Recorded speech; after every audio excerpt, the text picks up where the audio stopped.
মানে হগলপদের মাছ রাইন্দা খাইছেন তো এরকম করে যদি মাছ এখনো পর্যন্ত না রাইন্দা খাইয়ে থাকেন তো মুই কম আজকে গাটি বস্তা বাইন্দা বইলাম রেসিপিতে কিন্তু বাড়াবাড়ি সাটাবাড়ি লাগবে না, একদম ঝটপট করে হয়ে যাবে, তাও বেমালা স্বাদের। লই এলেছি মুই কতগুলো তাজা রুই মাছের ছোট ছোট পিস, ফানে লই এলো কতগুলা পেঁয়াজ আর দিয়ে দিমু ছেঁচা কতগুলা রসুন, দিয়ে দিমু কতগুলা কাঁচামরিচ, দিয়ে দিমু আস্তা জিরা, দিয়ে দিমু হলদির গুঁড়া, দিয়ে দিমু মরিচের গুঁড়া, দিয়ে দিমু একটু ধনিয়ার গুঁড়া, আর দিয়ে দিমু পরিমাণ মতো নুন। আর এই নুন দেওয়ার পরই হগল কিছু একেবারে মাইকা জুইকা কসলাইয়ে মাইকা জুইকা লইতে হইবে। কোন করে কসলাইতে হইবে জানে, হগল মশলা এক লাগে মিল্লা জিল্লা একাকার হইয়া যায়, এই এর মধ্যে কোনো আলাদা আলাদা ভাবনা থাকে, মানে সকল কিছু মিল্লা জিল্লা একাকার হইয়া যায়। যখন এরকম করে একাকার হইয়া যায় এই এর মধ্যে আরো কিছু উপকরণ কিন্তু এর মধ্যে মিক্স করে দিতে। এই যে দেখতে পাইছেন লোল কি পড়তে আছে, মশলা দেখে কিন্তু জিব্বার লোল পড়িয়া যাইতে আছে। আর এই এর মধ্যে তখন দিয়ে দিতে হইবে এক বড় সাইজের টমেটো কুচি আর ধনিয়া পাতা কুচি, আর দিয়ে দিতে হইবে পরিমাণ মতো একটুখানি সয়াবিন দিয়ে, তারপর হগল কিছু আবারও সেই কসলাইয়া মাইকা জুইকা একাকার করে হালাইতে হইবে, যাতে টমেটোর ভিতরে যত রস কষ আছে হেইয়া হগল কিছু বাইরে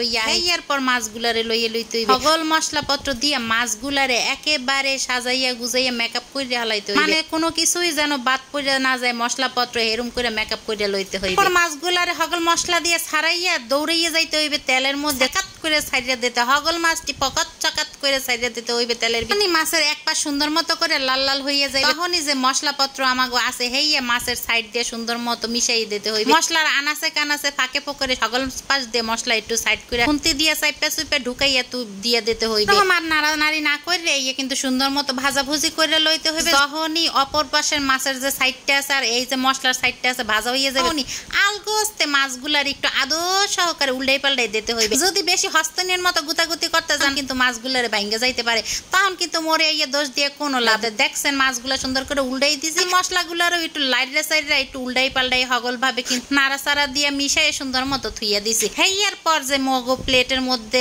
মশলাপত্র আছে হেইয়া ধুইয়া সামান্য অল্প একটু পানি দিয়ে দিছে, আর লবণ একটু চেক করে দেখলাম লবণ কমইছে, হেইয়াও কিন্তু আমি দিয়ে দিছি। পর্যায়ে কিন্তু আর মাছ হস্তনের মতো খুন্তি দিয়ে নাড়াচাড়া করা যাবে, কড়াইটা হেলাইয়া ধুলাই কিন্তু মাছের ঝোলডারে সুন্দর মতো লবণের সাথে মিক্স করে লইয়া লইছি। এখন অল্প আছে রান্দা হইতে থাক, আর গত ভিডিওতে কেডা কোন হাইন্দা কমেন্ট করছে হেইয়া আমনে গোদারে জানাই দিতে আসি। জিশা দিনাজপুর থেকে, হাকিম মালদ্বীপ থেকে, জাহাঙ্গীর আলম বরিশাল থেকে, সাগরিকা করিমগঞ্জ থেকে, মিস্টার আদিব চট্টগ্রাম থেকে, আহি ব্লগস আছে খাগড়াছড়ি, ওয়ার্ল্ড চট্টগ্রাম থেকে। হগলডির অসংখ্য ধন্যবাদ এত দূর দূরান্ত থেকে মোর ভিডিওগুলো দেখার পাশে থাকার জন্য। হগলডি আবার কমেন্ট করেন কে কোন হাইন্দা মোর ভিডিওটা দেখতে আসে। পরবর্তী ভিডিওতে কিন্তু আমনের নামও মোর ভিডিওতে চলে আইতে পারে। এদিকে কিন্তু মোর মাছ বুনাটাও কিন্তু সুন্দর মতো হইয়া গেছে, আর এখন চুলাটা বন্ধ করে মুই ঢাকনাটা দিয়ে দিছি, আর ঢাকনাটা উড়ানোর পর দেখতেই আছেন পরিমাণ লোভনীয় হয়েছে। তো সবাই ভালো থাকবেন, সুস্থ থাকবেন, ধন্যবাদ, আসসালামু আলাইকুম।